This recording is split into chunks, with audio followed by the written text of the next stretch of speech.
Pasok na sa Final Four ng men's basketball event ang Gilas Pilipinas. Ito ay matapos pataumbahin nila ang Iran sa makapigil hiningang bakbakan sa nagpapatuloy na Asian Games sa Hangzhou, China.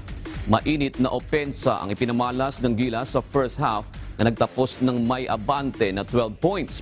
Umakyat pa sa 21 points ang lamang ng Philippine team sa second half.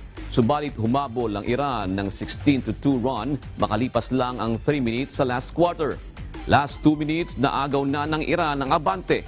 Subalit hindi ito naging sapat para pakabahin ang Gilas Pilipinas na tinapos ang laban sa final score na 84-83. Makakalaban naman ng Pilipinas sa semifinals ang defending champion na China bukas alas 8 ng gabi.